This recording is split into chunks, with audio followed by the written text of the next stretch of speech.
Students, we are going to discuss more examples on divisibility on prime numbers. Example 3, show that there are infinitely many primes of the form 4n plus 3. इससे पहले हमने एक result किया था कि number of primes is infinite, तो उससे मिलती जुलती टेक्निक आपको इसको प्रूव करने में लगानी है। वो ये कि हम कंट्राडिक्शन से प्रूव करने वाले हैं। तो सपोज कर लो, let the number of primes of the form 4n plus 3 be finite.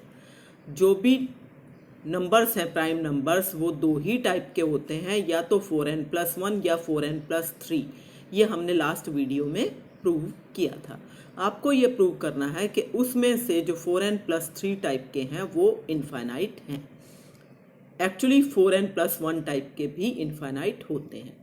तो कैसे प्रूव करोगे? मान लो इनकी संख्या जो है वो फाइनाइट है और Q जो है वो लार्जेस्ट प्राइम है इस तरह का, ठीक है। तो इसका मतलब ये हुआ कि जो ये प्राइम है 4n plus 3 टाइप के, वो सबसे पहला क्या बनेगा? आपका 3 बनेगा अगर आप n को 0 पुट करते हो, क्योंकि ग्रेटर देन 1 वाले सारे लेने होते हैं। तो 3 फिर 1 पुट किया तो 7, फिर 2 पुट किया तो आपके पास क्या आएगा?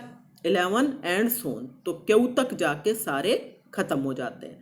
तो आपकी टेक्निक क्या कहती है कि सबसे पहले एक नया नंबर बनाओ A, जिसमें आपने इन सारे प्राइम नंबर्स का प्रोडक्ट ले लेना है, 3 × 7 × 11 अप टू Q। मान लो इन सब का प्रोडक्ट है। अब एक नया नंबर कंसीडर करो B। B किस तरह का नंबर लेना होता है आपको? जिस तरह के आपको इनफाइनाइट प्रूव करने हैं उसी टाइप का। एक्चुअली 4n plus 3 जो टाइप के नंबर हैं वो 4k-1 टाइप के भी होते हैं, इसलिए B को हम ले रहे हैं यहाँ पे 4a-1, ठीक है, जो कि 4n-1 टाइप का है and hence of the form 4n plus 3, जो कि मैंने अभी आपको बताया। अब क्लियरली पता चल रहा है कि B जो है वो ग्रेटर देन 1 है। क्यों? A की तो इतनी बड़ी वैल्यू है, उसमें से 1 माइनस भी कर दोगे तो भी वो 1 से बड़ा रहेगा। अब by fundamental theorem of arithmetic इसका एक प्राइम फैक्टर जरूर होगा, means you can express this as a product of primes. अब मान लो B को आपने as a product of primes ऐसे लिख लिया, P1, P2, P3, Pk, ठीक है। अब ये जो P1, P2, P3, Pk हैं, ये आपके पास B क्योंकि 4a-1 टाइप का है, मतलब ओड है, तो इसका मतलब इसमें से कोई भी 2 नहीं हो सकता, ठीक है ना, क्योंकि ये ओड है तो 2 इसका फैक्टर हो ही नहीं सकता। अब 2 नहीं हो सकता तो ओड प्राइम बचे, और ओड प्राइम तो सिर्फ दो ही तरह के होते हैं कि या तो 4n plus 1 टाइप के या 4n plus 3 टाइप के। तो इसका मतलब ये जो आपके P1, P2, Pk हैं, ये या तो 4n plus 1 टाइप के हैं या 4n plus 3 टाइप के हैं। अब हम ये कहना चाह रहे हैं कि ये जितने भी प्राइम हैं ये सारे के सारे एक जैसे नहीं हो सकते, सारे के सारे 4n plus 1 टाइप के नहीं हो सकते। क्यों? क्योंकि हमने एक एग्जाम्पल किया था कि अगर 4n plus 1 टाइप के दो नंबर को मल्टीप्लाई करो तो उसका रिजल्ट भी 4n plus 1 टाइप का आता है।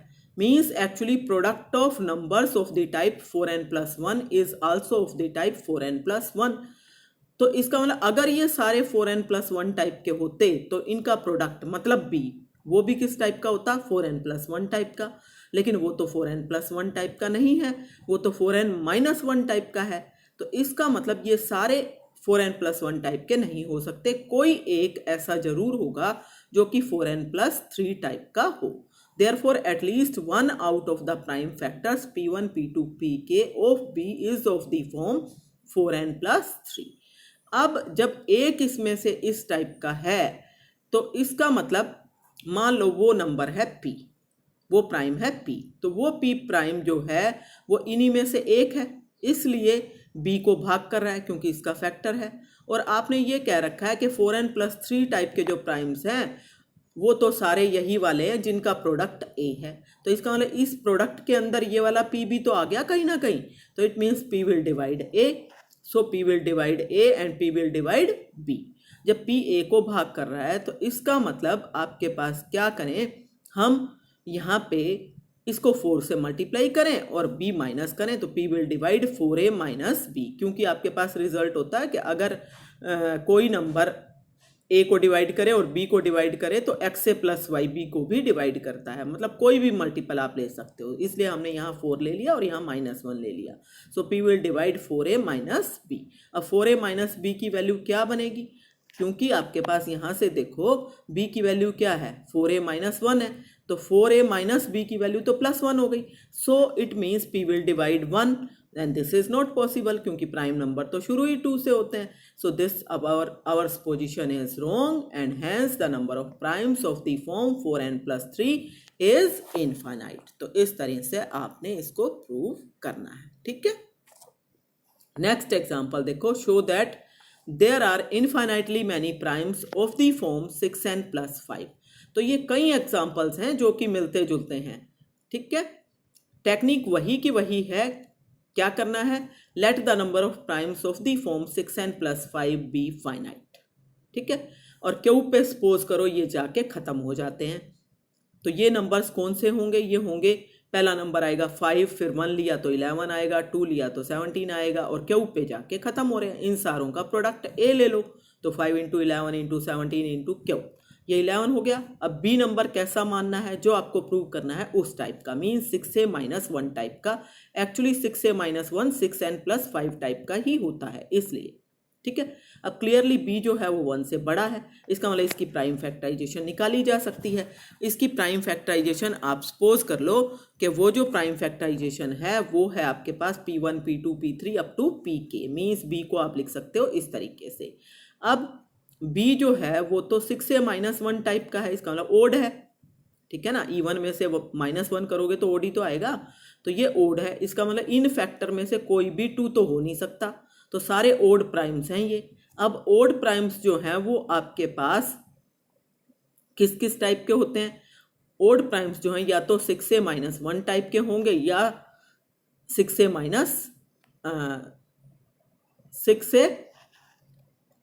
+1 टाइप के होंगे, ठीक है। तो इट मीन्स अब इसमें से कोई भी जो प्राइम फैक्टर है, अब 3 जो है वो भी बी का फैक्टर नहीं है। क्यों, क्योंकि अगर 3 बी को डिवाइड करता तो 3 किसको डिवाइड करता, बी किस टाइप का है, 6a - 1 टाइप का, 3 6a - 1 को डिवाइड करता, लेकिन 3 जो है वो तो 6a को भी डिवाइड कर रहा है, तो इनके डिफरेंस को 1 को भी डिवाइड करेगा, ये तो पॉसिबल ही नहीं है। इसका मतलब 3 भी इस नंबर b को डिवाइड नहीं करता, 2 भी डिवाइड नहीं करता, 3 भी डिवाइड नहीं करता। तो और 3 से बड़े जितने भी नंबर होते हैं वो सारे नंबर जो हैं या तो 6n+1 टाइप के होते हैं या 6n+5 टाइप के होते हैं। 6n+5 को आप 6n - 1 भी कह सकते हो। अब ये जो P1 P2 Pk हैं, हम ये कह रहे हैं कि ये सारे एक ही टाइप के नहीं हो सकते, क्योंकि अगर ये सारे 6n+1 टाइप के होते तो इनका प्रोडक्ट भी 6n+1 टाइप का ही होता, जो कि नहीं है। क्यों नहीं है, क्योंकि आपने b तो 6a - 1 मीन 6n+5 टाइप का ले रखा है, तो इसका मतलब प्रोडक्ट जो है वो आपका 6n+1 टाइप का नहीं है। तो इट मीन्स कम से कम इनमें से एक ऐसा जरूर होगा जो कि 6n+5 टाइप का प्राइम है। मान लो वो प्राइम है p, तो p will divide b।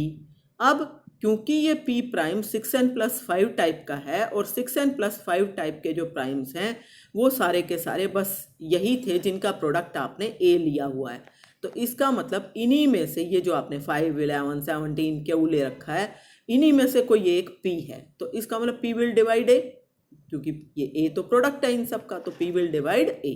p a को भी भाग करता है, p b को भी भाग करता है, तो p will divide 6a - b, और 6a - b की वैल्यू क्या आएगी 1। क्यों, क्योंकि आपके पास क्या दे रखा था, b की वैल्यू आपने क्या ले रखी है यहाँ पे 6a - 1, तो यहाँ से 6a - b निकालोगे तो 1 ही तो आएगा, तो p will divide 1 and again a contradiction means our supposition is wrong and so the number of primes of the form 6n+5 must be infinite। तो इस तरीके से ये मिलते जुलती 3 थ्योरम्स हैं और एग्जाम में आती भी हैं। आप एक बार टेक्निक सीख लोगे तो आपको दिक्कत नहीं आएगी। तो आपने टेक्निक पे ध्यान देना है कि सबसे पहले नंबर्स को फाइनाइट मानो, फिर उनका प्रोडक्ट लो, फिर जो आपको इनफाइनाइट प्रूव करने हैं उस टाइप का नंबर b बनाओ, फिर उसकी प्राइम फैक्टराइजेशन निकालो, फिर उसमें ये लो कि सारे प्राइम फैक्टर एक तरह के नहीं हो सकते, कम से कम एक जो है वो आपका दूसरी टाइप का होगा, और फिर उसके बाद आप आगे रिजल्ट कर सकते हो। ये एक छोटा सा रिजल्ट एग्जाम्पल 5 एग्जाम में आया भी हुआ है, 2 नंबर में भी आ जाता है और 3-3.5 नंबर में भी आ जाता है। तो देखो square root 2 is not a rational number. तो मान लो स्क्वायर रूट 2 रैशनल नंबर है, तो स्क्वायर रूट 2 किस टाइप का होगा, a बाय b टाइप का होगा, where a and b are positive integers and GCD of a and b is 1। अब square root 2 a by b है, तो अगर मैं इसको स्क्वायर करूं तो ये a square equal to 2b square आ गया, मीन्स a स्क्वायर की वैल्यू आ गई 2b into b, means b divide करता है a स्क्वायर को, और b कैसा है, ग्रेटर देन 1 है, क्योंकि आपने पॉजिटिव इंटीजर ले रखे हैं इसलिए b ग्रेटर देन 1 है।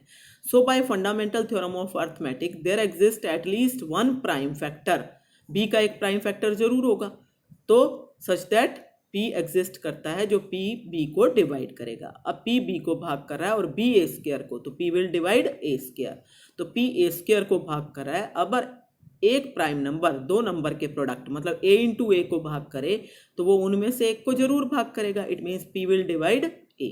इसका मतलब p और जो है वो a को भी भाग करने लग गया, b को भी भाग करने लग गया, तो इसका मतलब जो GCD of a and b है वो तो p है या p से बड़ा है, लेकिन जीसीडी तो 1 है। So we arrive at a contradiction and therefore our position is wrong and hence square root 2 is not a rational number. ठीक है, अब लास्ट एग्जाम्पल है ये 6th। If 2 to the power n plus 1 is an odd prime number then show that n is a power of 2। अगर 2 to the power n plus 1 odd prime number है तो जो n होगा वो power of 2 होगा। If possible मान लो n is not a power of 2, contradiction से prove करेंगे। तो n की वैल्यू मैंने ऐसे ले ली कि 2 की पावर सारी इकट्ठी कर ली और साथ में q कैसा ले लिया, ओड प्राइम, ओड नंबर, ठीक है ना। तो उस केस में क्लियरली पता चल रहा है कि n जो है वो 1 से बड़ा है और ओड भी है। अब m जो पावर है आपके पास, या तो 2 की कोई पावर तो होगी इसके अंदर, अगर 2 की कोई भी पावर ना हो तो ये ओड अपने आप बन जाएगा, फिर तो कुछ प्रूव करने को बचेगा ही नहीं। तो इसलिए m इज ग्रेटर देन और इक्वल टू 0 लिया गया है। Now 2 to the power n plus 1 की वैल्यू निकालें तो वो हो गई 2 to the power, ये वाली वैल्यू n की पुट की है, 2 to the power m into Q plus 1। अब ये हो गया 2 to the power 2m into Q plus 1, means आपने क्या किया, इसको ले लिया, इस पूरे नंबर को जो ये नीचे वाला है इसको a मान लिया, तो a to the power Q plus 1।